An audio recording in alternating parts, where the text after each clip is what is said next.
No country has done more for the development of airborne forces than Russia. They were an integral part of the deep battle doctrine developed in the 1930s, and already in 1936, the large Red Army maneuvers near Kiev featured a brigade airdrop. These units went on to fight with distinction in the Great Patriotic War, usually as ordinary infantry. However, they also participated in a number of airborne operations against the Germans, though the largest Soviet use of airborne forces was against Japan during Operation Autumn Storm in 1945 in Manchuria.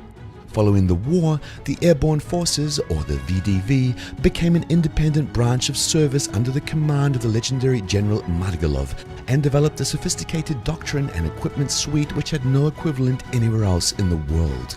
The end of the Cold War has not reduced the VDV's importance, rather the opposite. With the end of the bipolar world, the reduction of the size of conventional forces, and the emergence of new threats in the form of Sunni fundamentalism and hybrid wars, airborne units' strategic significance has only increased.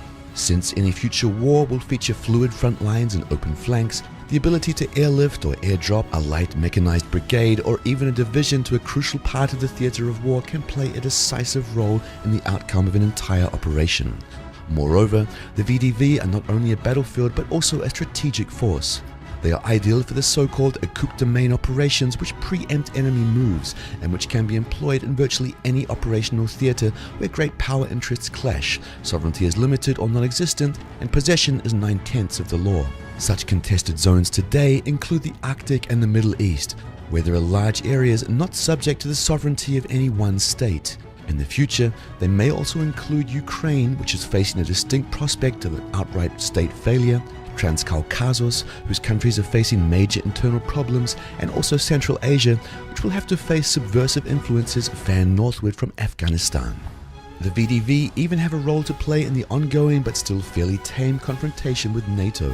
The small size of the three Baltic states means these three NATO members could be overrun and paralyzed in a matter of hours by airdropped and helicopter-borne units long before any external help could arrive. Holding the Baltic states at risk is a significant component of Russia's conventional deterrence posture. It is both with these operational and strategic missions that the VDV are undergoing reorganization and expansion. While in 2014, the VDV personnel strength was 36,000 troops, a year later it reached 46,000, and by 2018 it is to reach its new ceiling of 72,000. By that time, the VDV will have 5 divisions, the 7th, 76th, 98th, 104th and 106th, each with 3 airborne regiments, 1 artillery regiment and 8,000 troops each, and 5 air assault brigades. Whereas the divisions are mainly intended for long-range strategic operations, the helicopter mobile air assault brigades would be used mainly to support ground force operations by seizing key terrain ahead of friendly units' advance or dislocating enemy defenses by operating in rear areas or on the flanks of enemy forces. The numerical expansion is accompanied by equipment modernization. The BMD-4M airborne infantry fighting vehicle has no equivalent in the world save for China's, which is based on Russian designs. In the upcoming years, the VDV will also receive a number of 2S-25 SDM-1 Sprut light tanks, tank destroyers, armed with 125mm cannon, a Zauralets D 122mm air-droppable self-propelled howitzer, and a range of supporting vehicles. The VDV will also receive an unspecified number of T-72 B-3 main battle tanks to provide the airborne units with heavy armor capability. Nor is the aerial component being neglected. In addition to the IL-76 fleet modernization program, the Russian aerospace forces have launched a program to develop the PAK-TA, the next-generation heavy airlift aircraft. It remains to be seen where and how the VDV will be used. Ideally, though, they will never see combat action. The very fact of their existence is a factor that has to be taken into account by every other major power and may well be sufficient to dissuade them from pursuing policies that would result in the winged infantry being sent into action.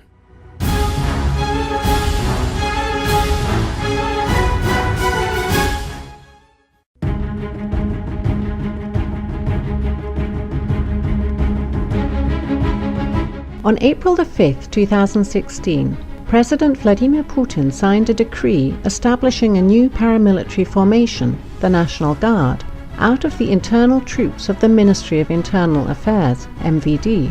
and ordering a number of organizational changes in the MVD and other associated agencies. The first commander of the National Guard will be the Internal Troops Commander since 2014, Army General Viktor Vasilyevich Zolotov, who has had a long career in the intelligence and security services dating from the 1980s.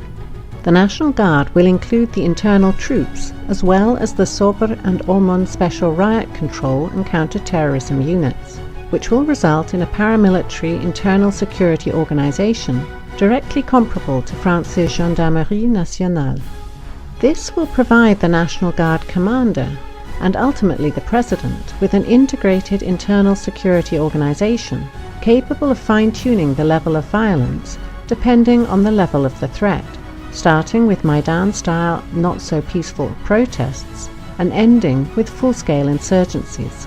During the Chechen wars, internal troops became almost indistinguishable from the armed forces in that they were using artillery and armoured vehicles.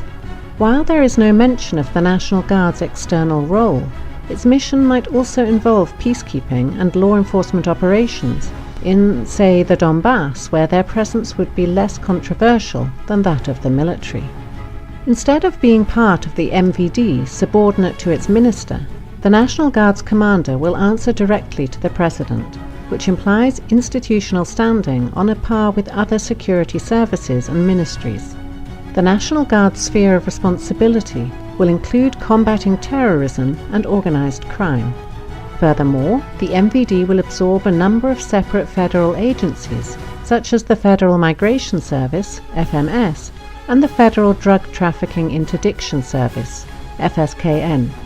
These far-reaching changes suggest that Russia is taking seriously the threat, voiced by ISIS, al-Nusra and several of their international sponsors, that it will pay a price for defeating Islamist forces in Syria. Even though ISIS cannot avoid a crushing defeat in Syria at this point, many of its militants, leaders and organizational networks will migrate or be transferred by their international sponsors to other theaters of the global hybrid war.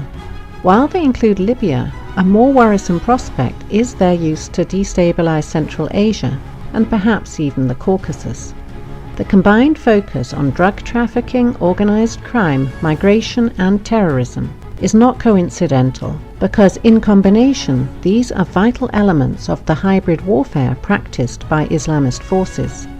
We have seen these factors in action individually and in combination in Pakistan, Afghanistan, and most recently in Western Europe, where the migrant stream is being used to entrench organized crime groups with ties to the Middle East.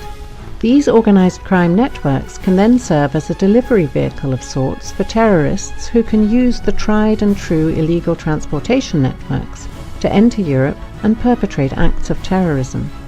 One should expect a similar model to be used soon in Central Asia, with Russia being the ultimate target. For all of Obama's talk about Russia's economy being torn to shreds, the fact remains that its labour market is still large enough to absorb large numbers of migrant workers from adjoining countries. Many of them come from Central Asia. There are significant organised crime networks all over Russia with ties to the Caucasus and Central Asia, which are engaged in drug trafficking and which likewise could be used for terrorist purposes. In order for such tactics to be effectively countered, a single government agency dealing with all of the components of hybrid war in an integrated manner will be much more effective than having several agencies each attempting to address individual aspects of the problem. The new National Guard appears to be an instrument that is directly intended to make the hybrid war doctrines fail when applied against Russia and its close allies.